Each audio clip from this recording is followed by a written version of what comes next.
Welcome to the Did Nothing Wrong podcast, where we try to cut through the noise and help you make sense of the chaotic information space around us. I'm Griff Somke. And I'm Jay McKenzie. Samantha Kutner is an experienced consultant with a focus on preventing violent extremism. Her research on violent extremism and the gender dynamics of radicalization has been published in the International Center for Counterterrorism Studies in The Hague and Georgetown Journal of International Affairs. Samantha's expertise has led her to consult with major tech companies to enhance their collaboration across private and government sectors and has helped ensure accurate, responsible news coverage of these groups since 2018. Samantha is the co-founder of Glitterpill LLC, a consulting company that seeks to prevent violent extremism through collaboration and strategic partnerships. With her unique background and extensive experience, Samantha provided written expert testimony to the January 6th Commission in relation to their investigations of the attack on the United States Capitol building that day. We're thrilled to have her join us today. If you like what you're hearing, please give us a rating and a review on the app that you're listening on. Be sure to subscribe at didnothingwrongpod.com to get our content straight into your inbox. All of our work is free, but we're extremely grateful for paid subscriptions and donations that ensure that we can keep doing this important work. Thank you.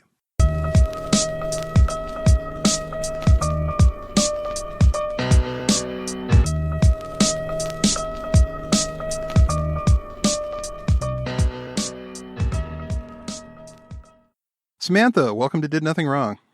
Thanks for having me. Can you explain you and your team's Proud Boys incident map and ethnographic research data? What all are you covering and tracking with this? So we're tracking transnational far-right extremism.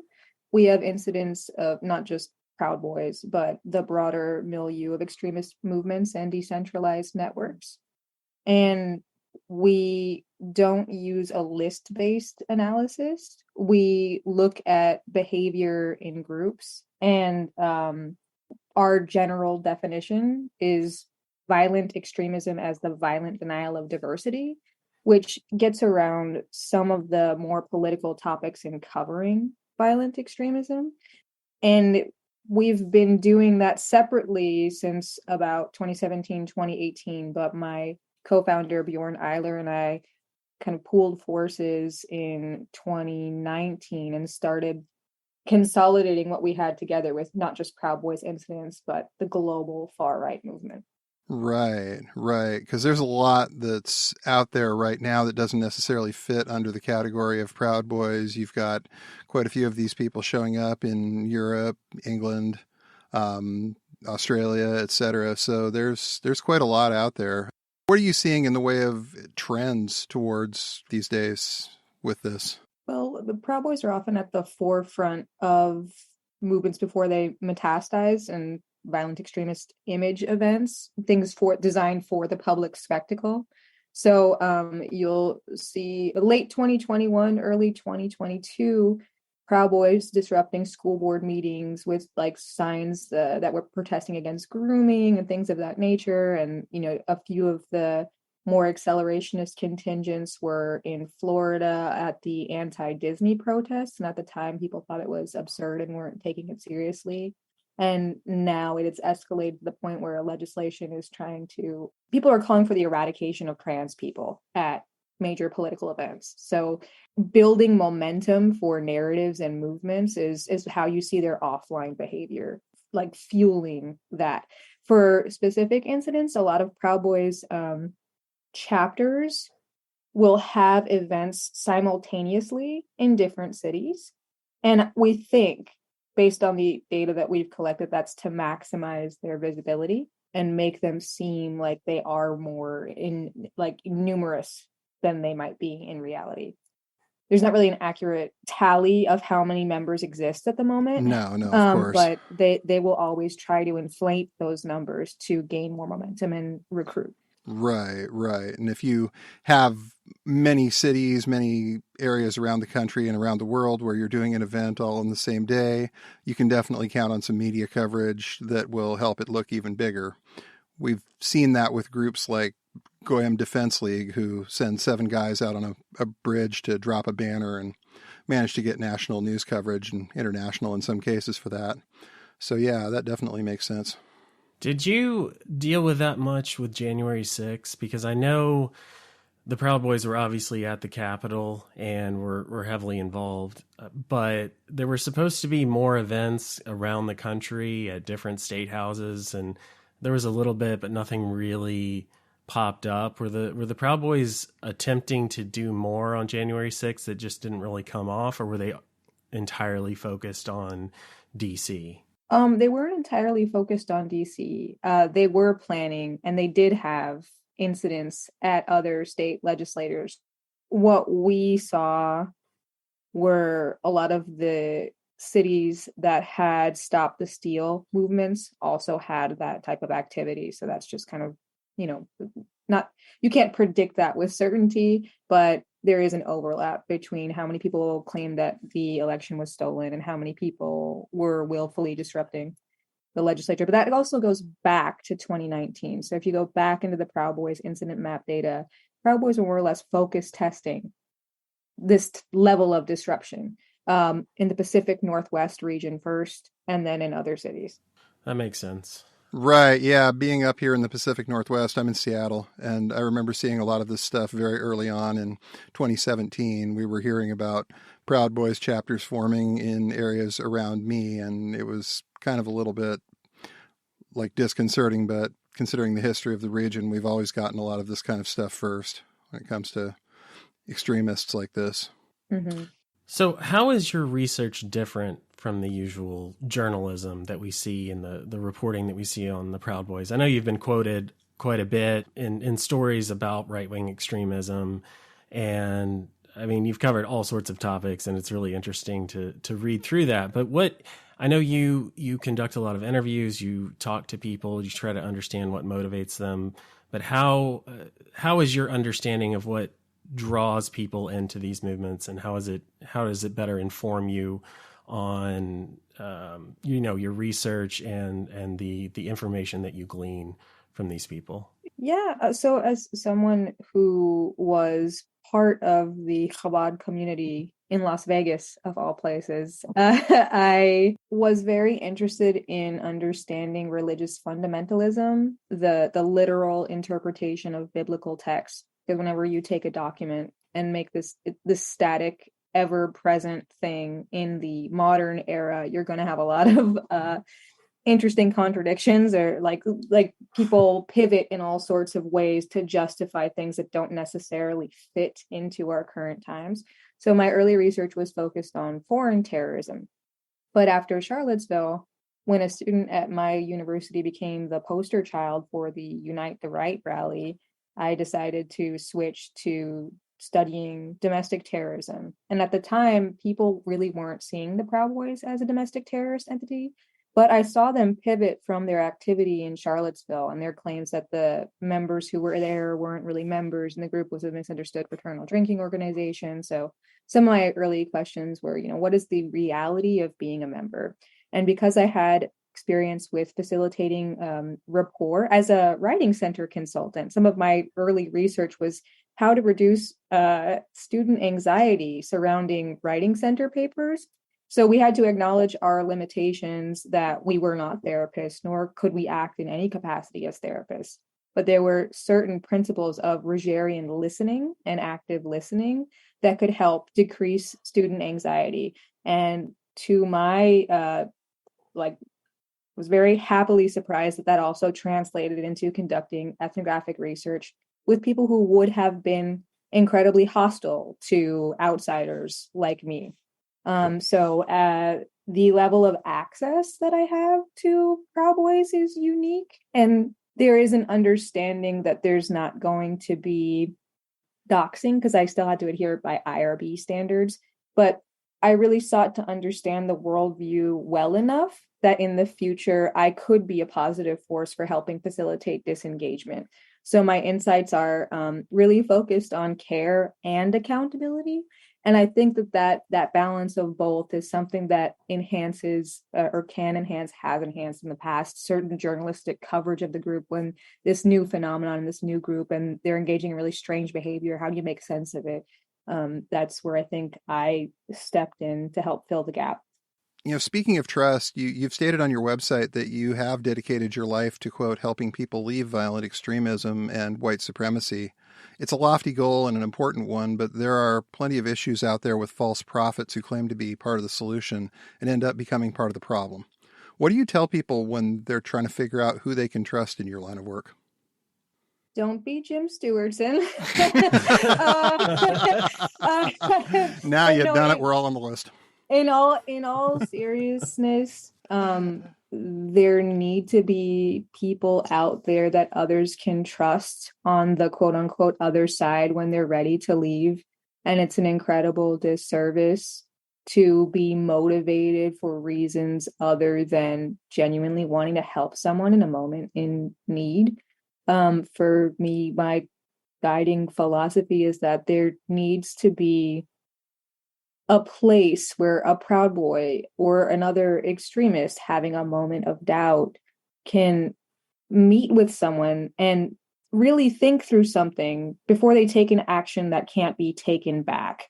That's been the driving force in all of my work. Regarding disengagement and de-radicalization, I don't like the term de-radicalization because it relates to cognitive schemas you could never really understand. It is an internal structure you're never going to have access to in another person, so you can never measure whether or not they've effectively de-radicalized. I prefer the term facilitating disengagement because it really, it ultimately is one person's choice to leave. You never convince or persuade anyone to do anything, and anyone who uses some type of coercion, it's not going to be effective, and it's missing the point. You're also not enabling shitty behavior. I don't know how to say that in any other way, like the idiot compassion, like, you don't let people pull a fast one over you. So holding your boundaries is really important in that. But I think all people can be is a positive force for someone when they're ready to make the decision to leave. And I stumbled into it because in the course of ethnographic research, Proud Boys started leaving and telling me they were leaving. And one person said, "I'm leaving and I blame you." And, I think that it gets into another area of visibility because there need to be people out there doing good work that people can trust.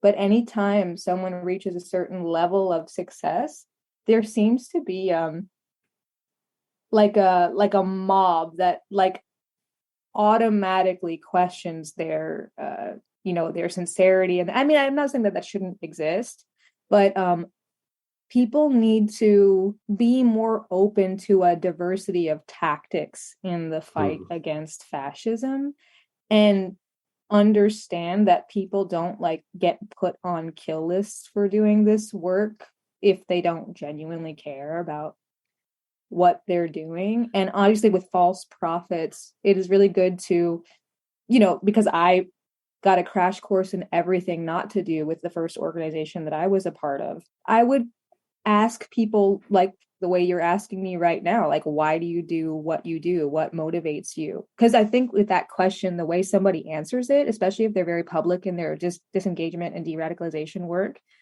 it'll tell you if they're in it for some type of narcissistic need for attention or be the one to save people from terrorism. That's a behavior that's seen in a lot of the former sphere with people who have formed organizations. So a little bit long and Bannon-esque rambling there, but well, there's no chance, but be skeptical at the same time. There's no easy answer, is there? And I listened to some of your podcast and just some of your work. It does feel like you've dealt with people calling you a sympathizer quite a bit for these groups, which to me, I understand how people get there and understand, you get a certain amount of credibility and people want to attack you or want to kind of take that away from you so they can claim it for themselves. But I think it's really important to understand the people that you're studying and you seem to. And I guess there's going to always be people out there who are threatened by that. And that must be something that you deal with a lot. Yeah. And the more I, establish myself in my career and really get lit up with the work my team's doing, I just accept that as being a byproduct of doing the work. The work's not going to stop.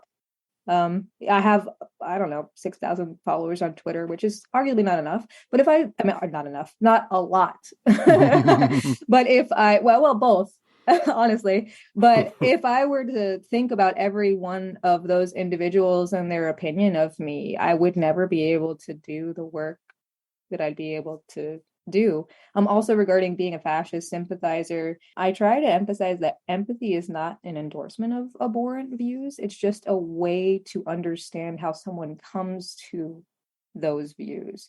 And that's not for everybody to empathize with. It's not, I don't advocate for people doing that work. I think people feel called to doing it and they do it for that reason. But it does not mean that you're making excuses when people are engaging in behavior that dehumanizes and could potentially harm people. Well, you've dealt with what you might call formers, people who were involved in far-right extremist groups who got out and claim to be working against those movements now, the same ones they used to support. But there's an inherent danger with this because not everyone who claims to have changed really has. What do you tell people to look out for when dealing with quote-unquote formers? This is something I told Jeff Scoop directly when he first left. I was like, okay, you were in a former neo-Nazi organization, one of the leaders, and now you're a peace advocate, and nobody understands how you got from here to there. But now you're just here and visible, and you're going in conferences. So why? And there was never really a sufficient answer, and you can come to whatever conclusions you like about that. I can't infer based on those 2 data points what somebody's thinking. But there was also Matthew Heimbach, who stated on a neo-Nazi podcast that he wanted to get into enemy strongholds and share a watered down version of his ideology, and did exactly that. So the mark of a former in terms of gauging the sincerity of their atonement is if they say I'm leaving and there isn't like a very public and here's what I'm doing and here's the speaking circuit and here's my guest speaking fee, and like there's a lot of private atonement and a genuine desire to change. I think there was a female, I forget her name, but she provided information to journalists about what it was like to work for, I believe it was Breitbart or another outlet. Katie McHugh. So she was doing private atoning and also providing valuable information to people as she was getting out, but she wasn't, look at me doing all of these things. It's like, I was in, here's what I've seen. So I think that there has to be a combination of like atoning quietly and then actual tangible actions to show that you are committed to preventing harm. But even the best example of a person who was sufficiently, atoned or, tried to make things right, it will always be in the back of someone's minds, like once a Nazi, always a Nazi, right? I mean, and that's for everyone individual to figure out, because a person who is genuinely remorseful can apologize to the people that they have harmed, but they're also not entitled to a person forgiving them. So yeah, we've actually seen guys recently like Chuck Johnson and Richard Spencer gaining left-wing audiences on Twitter. And people are seemingly buying the idea that these guys are on their side now because, well, they voted for Biden, apparently. But I haven't really seen any evidence that they've denounced any of their former views or anything but their former support for Trump. Have you? I haven't really. And there's a sense that Richard Spencer's issues with the broader far right are class-based, and it's more just an annoyance with like the plebes than anything else. I've seen a lot of words, but I really haven't seen a lot of, action in regard to tangible steps. I mean, it's really easy to be on Twitter saying whatever you want to say, but I really can't gauge the sincerity of Chuck Johnson or Richard Spencer. I think everyone deserves a chance. However, time will tell. A lot of your work really sounds like someone going to therapy for mental health issues. I'm struck by that with the more that you've talked about this in terms of getting better with every case being different and unique and having to assess each person based on their own situation. I just find that fascinating. I think it's so important to highlight the fact that people have to make this decision for themselves. You can lead them a horse to water, but they have to actually decide to do this, and they have to take steps to show that they're different. They want to be part of the solution, and especially with those two. I haven't seen a lot of evidence, but for whatever reason, some people on the left have decided that they're on their side now. I guess, could you break down a little bit why would someone claim to have changed their belief system and want to ingratiate themselves with a different audience? What could they be looking to accomplish by doing this? The charitable interpretation is they want to find an alternative sense of belonging that's not predicated on violent extremism. The perhaps more realistic goal is someone conscious of their manipulations who wants to infiltrate those groups. Yeah, that first one's a very charitable interpretation, I think, in a lot of cases, especially when you look at the history of people who have gone ahead and done that. You mentioned Matthew Heimbach earlier, and now he's got another group going called Patriotic Socialists that's off of anything he used to do, just more out in front with his left-wing side than he previously was, I think, than with his stuff with Trad Worker. Do you think that people on the left sometimes think they're immune, that they think they know better? Is there I'm better than that, I would never get hooked into something like QAnon or Proud Boys or right-wing extremism? Do you run into that issue sometimes? Yes, and I will say something fairly controversial is that no one necessarily gets involved in far-right extremism or leftist politics if everything was entirely great in their lives.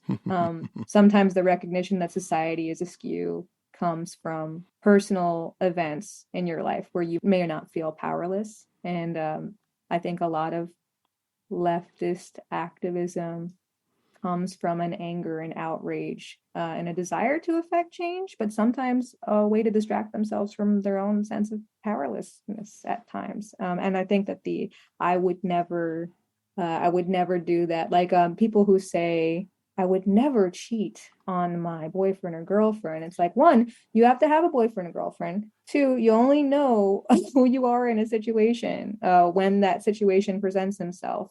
So anyone who's first to say, I would never, they're probably the fastest to succumb to something when it happens, because you're never. There's always, if that makes sense. Yeah, absolutely. So you've covered a lot of people in your work that we're familiar with and talked a lot about on this show. One in particular I wanted to ask you about was Mike Flynn. Can you explain a little about what Christian nationalism means to he and his followers and how dangerous this is? Well, to understand Mike Flynn, you have to go farther back to the 2014 corruption issues in Ukraine. He's a disgraced military general and saw in QAnon something politically advantageous for him. And I'm not going to say he's not a Christian or anything, because it's not my place to assess the validity of someone being a Christian, especially not as a Jewish person.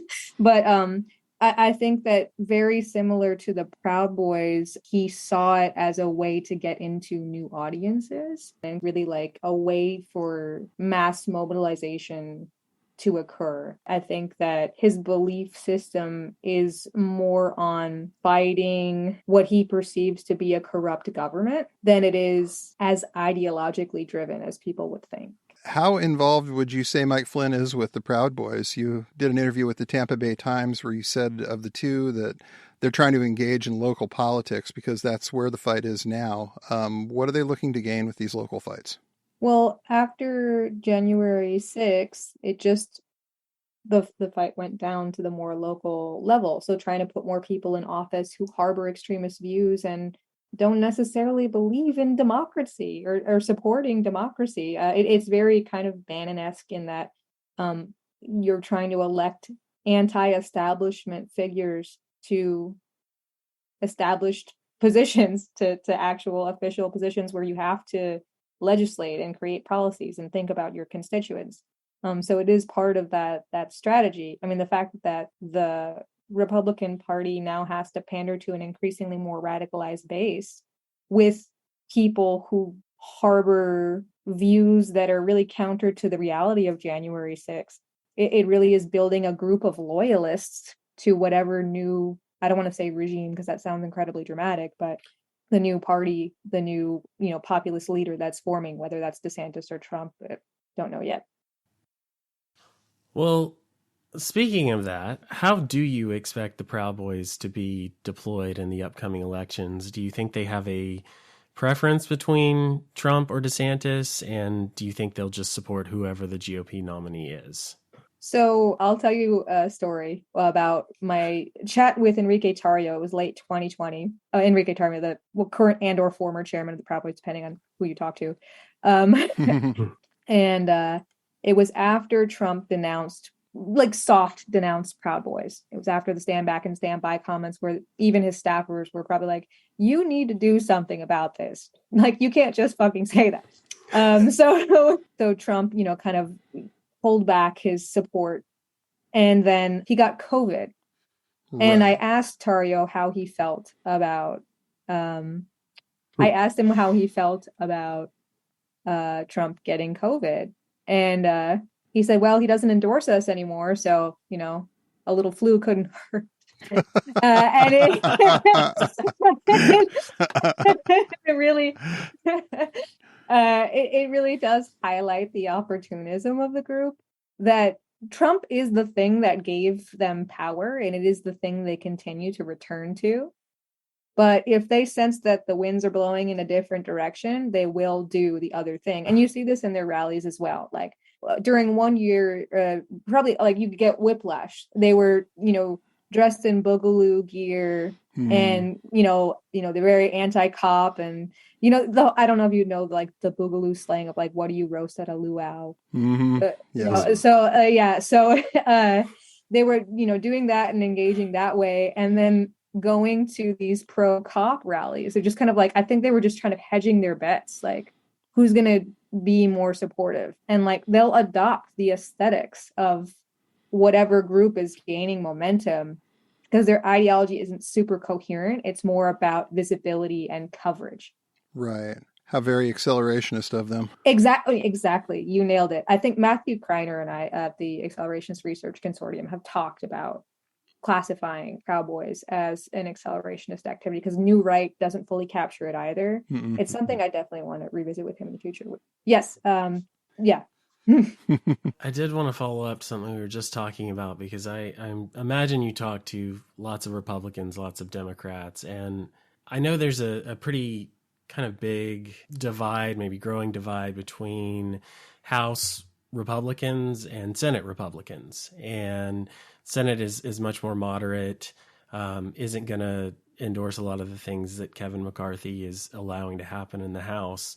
But whether it's Trump and MAGA or groups like the Proud Boys, how much do you feel like the Republican Party is kind of held hostage to this extremism against their will? Because I know there are Republicans who see where this extremist rhetoric is going, and they know it's anti-democratic, and they want to stop it, but it's kind of like all the Republicans, or almost all of the Republicans that voted to impeach Trump, are now out of Congress. So do you think they just don't know how to deal with this right now?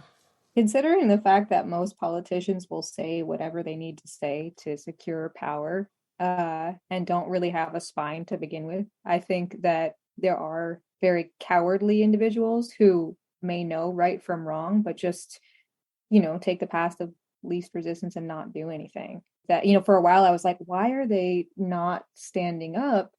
And at first I was like, is there some form of blackmail against conservatives? Is there something else more nefarious at play? But I think the more realistic answer is a lot of people are a bunch of cowards. And I also think that on the Democrat side, people were temporarily lulled into thinking that a Biden presidency meant the threat was over, when it's actually gained more momentum. Yeah, definitely. Yeah, it sure has. So the one name that keeps coming up with the Proud Boys and came up, from the very beginning was Roger Stone.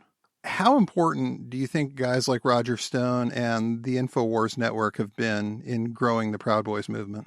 Oh, they've been very key in growing the Proud Boys movement. Roger Stone has been the dirty trickster involved in politics, since Watergate. He was an honorary Proud Boy, so he stated his first degree and didn't escalate further than that, but he was also having Proud Boys provide security as events. And I found it really interesting that prior to January 6th, Oath Keepers filled that spot for him. So I do think that he is one of the figures that you're not going to find a huge paper trail about him, but like he's also just very openly saying, if the election turns out in favor of this one candidate, fuck them. Let's just say that we won. Let's just hope we're celebrating. Yeah. I really do suspect it'll still be up in the air. But when that happens, the key thing to do is to claim victory. Possession is 9/10 of the law. No, we won. You. Sorry, over. We won. Yeah. You're wrong. You. ABC. I said, Lord, let's get right to the violence. That's what I'm. It's no point. Time to start smashing pumpkins, if you know what I mean. Also, another figure who feels like the rules don't universally apply to him, and someone who's been involved in, election interference, election meddling in other countries as well. So, I think that he is one of the strategists of the group. I think that's undeniable. But whether or not you can point to direct evidence that would say that is another thing. Yeah, they've figured out how to have a degree of deniability, and it's more and more it does feel like we're dealing with these. I don't know if they're independent cells, or I don't know if these people have just gotten better at covering their own ass, but even you're talking about the Proud Boys now, and it's unclear, like you said, how many of them there are. There's a lot we don't know, and it seems like that's the way they want it to be. But I think in some cases they probably learned the hard way. Mm-hmm. Yeah, definitely. These guys have had a lot of practice, the right in general, of covering their tracks over the past few decades. Roger Stone being, a front row seat to the Nixon administration and seeing all of those people end up getting convicted, probably took some notes in terms of what to do and what not to do. And you've got the Proud Boys themselves being influenced by a far-right culture that was kind of put in this current direction by people who were at one point put on trial by the government for seditious conspiracy, and learned some lessons from that in terms of what to do and what not to do. So it's a little terrifying in some ways how well they've seemed to learn the lesson of let's not do anything that will get us, shall we say, busted for conspiracy up until January 6th. Speaking of seditious conspiracy, there are a few of these guys that are actually out there on trial in Washington right now for this. How do you see this going? I anticipate many spectacles, delays, the attempt to declare a mistrial, the claims that the January 6th defendees are free speech martyrs. So the framing of the group as victims. I know that as early as 2021, they were talking about the inhumane conditions at the prisons.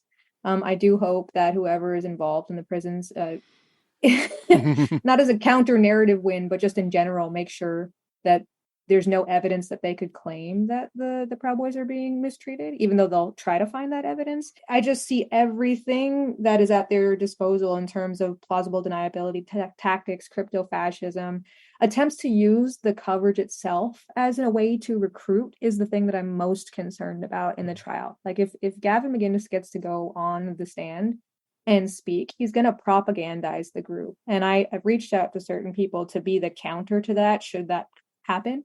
I'm really hoping it doesn't.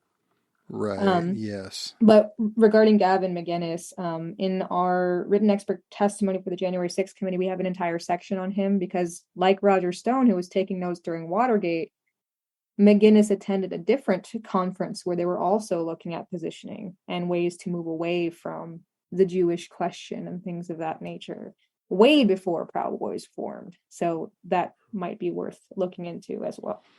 The picture of him wearing the Screwdriver shirt back in the day was a pretty big tell, gotta say.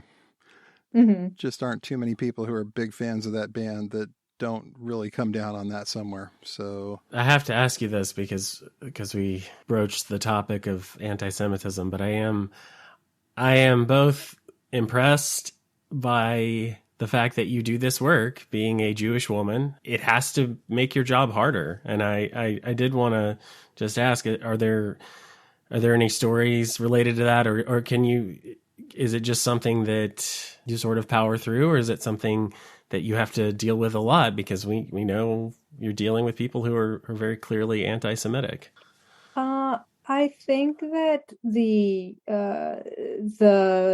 over-sexualized myth of the Jewess comes into play a lot, and there's this simultaneous like hatred and or fascination with what I am, not who I am as like an actual person, but like everything that Jews are supposed to be. I think that I'm a confusing figure for a lot of people. And I also am a dancer, and I'm not like shy about being a salsa dancer and other things, because that's how I'm able to continue my work. But having a hobby like that is a very, I think the thing that bothers me more is when colleagues treat me as if my work is not as legitimate by virtue, like because I am a dancer. There's lots of gendered tropes and general sexism that bothers me more than neo-Nazi behavior these days. That's unfortunate. It really is, yeah. I also wanted to ask you about an article you wrote called Take the Red Pill, Understanding the Allure of Conspiratorial Thinking Among Proud Boys. I was hoping you could briefly explain to people who don't know what the red pill is and why it's so alluring for guys who end up joining the Proud Boys. Yeah, so the red pill more broadly refers to an awakening, like Neo in the Matrix, when he takes the red pill and sees this new reality. For Proud Boys, the new reality is them opening their eyes to female subjugation under feminism. And if they accept that as reality, they want to turn things right side up. But in their desire to turn things right side up, they're actually embracing a form of authoritarianism. So the red pill is a gendered pathway into radicalization that a Proud Boy at the time he comes to that ideology sees as an awakening. Yeah. They think they have a unique insight to the world, and almost gives them a superiority, doesn't it? Or at least a perceived superiority compared to the rest of us. Yes. We know something you don't know, we're in on the secret, etc. I did want to ask you, there was the tweet by the official account of Smith & Wesson, the firearm manufacturer, and it had someone holding a gun, and the person was wearing what appeared to be a Proud Boy shirt. Did you get any sort of clarification on how that came to be, or did they make any statement on that at all? Well, they claimed that it didn't stand for Proud Boy, but Perception Brand, which was a smaller brand. But the color scheme, the font, everything about that was intentional. And whether that's guerrilla marketing, because they know that shock and outrage will allow them to peddle more products being guns, which is terrifying. Or there is a subtle wink and nod to the group is another. Like, it very, the vibes are like, Rittenhouse did nothing wrong type. That's kind of it seems like that's the aesthetic and the posturing that they're embracing. Whether or not it's Perception Brands or Proud Boy, there's a level of intentionality that can't be denied at this point. People for years have tried to make similar claims, and to have groups backtrack and say they didn't mean that, it's just joking, it's just irony, no one can take a joke. We're past that point right now. And the damage is already done. So even if it wasn't intentional, which there's plenty of reason to question that, the narrative is already out there, and with social media, it really doesn't even take days. It takes hours. I'm just wearing this black and yellow Fred Perry shirt because I like it. It has nothing to do with anything else. Yeah, okay, cool. Right. One of the things I've started just to help reality orient people right now is the Darvo U mini-series, where I have a guest on the Glitterpill podcast, and we're going to go through examples of Darvo in online spaces and rhetorical posturings. So that's like a little fun project just to help teach people, what does collective narcissism look like? And how can you be mindful of the tactics people use to deny what you're trying to deny the reality that you're seeing. Okay. Looking at your work history, the articles you've been quoted, the variety of topics you're knowledgeable of has kind of led to the next question. Clearly, you follow a lot of pretty important threads on the far right and right-wing extremism. Who are some of the people you see as doing the most important work right now? And do you have any suggestions for additional people we should ask to be on the show? Oh, yeah. I'd say Cynthia Miller-Idris at Peril, one of the first countering violent extremism labs in the country. It's doing amazing work. Vidya Ramalingam is the founder of Moonshot CVE, which is also doing incredible work in the not just de-radicalization and disengagement space, but in the more threat assessment space more broadly. Dr. Amy Cooter, who studies militias. Amanda Moore, of course, I believe was already on. Yeah, we've had Amanda twice. She's great. Yeah, yep. There are many QAnon researchers I could connect you with who are also doing incredible work. Sarah Hightower, of course, has done, more research than most people would do in a lifetime. Right. Like more just legit work. I would say the founder of One People's Project, Daryl Lamont Jenkins. Yeah, good thought. Definitely. Yeah. Oh, there's so many. And I think a lot of accountability journalists like Michael Hayden at the SPLC. There are so many that are really continuing in the fight. Jose Pagliari, who is focused more on the white collar crime element of this encroaching era of fascism. Yeah, I could send you a whole list. Okay, yeah, we'd love that. That would be excellent. Definitely. Yeah, that's great. And we've had some of those people on the show already, and we're definitely going to reach out to some of the rest of them because there's just no shortage of what seems like this kind of work out there being done. Is there anything else that you'd want to go over, something else that's important that maybe we should talk a little more about? I think that because everyone sees like the tech sector imploding, it might be good to know that there are people out there who are interfacing with companies and fighting the battles. So not just referencing Glitterpill.io, but, potentially other companies, like people who are consulting in the area of violent extremism to help social media companies make better decisions in regard to dealing with the content on their platforms. Right. So there are people out there that if your trust and safety team, say at Twitter, whoever's left, and they have questions about what some of this stuff even is, because, who can keep up with it full time besides people who spend their whole lives in the milieu? There are people that they can reach out to, like what you do as far as that goes. Okay. Right. That's great. Anything you want to plug or mention before we go? Sure. We try to keep up our hub for trauma-informed sustainable activism. We don't really have funding for that entity, but for anyone who wants to be a part of the community and benefit from the resources we've already developed, we have patreon.com/taketheglitterpill. And then for I think the lowest tier is $1 a month. People can gain access to a variety of the trauma-informed resources if they're really going through that and need a space in the community where no one's going to judge them or question their sincerity. They just need to process whatever. It's a good space to be in. That's great. Yeah, that definitely sounds helpful. Well, Samantha, thank you so much for coming on with us today. We really appreciate you taking the time. You've got a lot going on, and we appreciate that you'd spend some of that coming on with us. Yeah, thanks. It's been great. Yeah, thank you for having me on. You have a great rest of your day. You too. Take care. Right. You too. All right. Thank you. Bye. Thanks for listening to the Did Nothing Wrong podcast. If you want to hear more, you can go to didnothingwrongpod.com.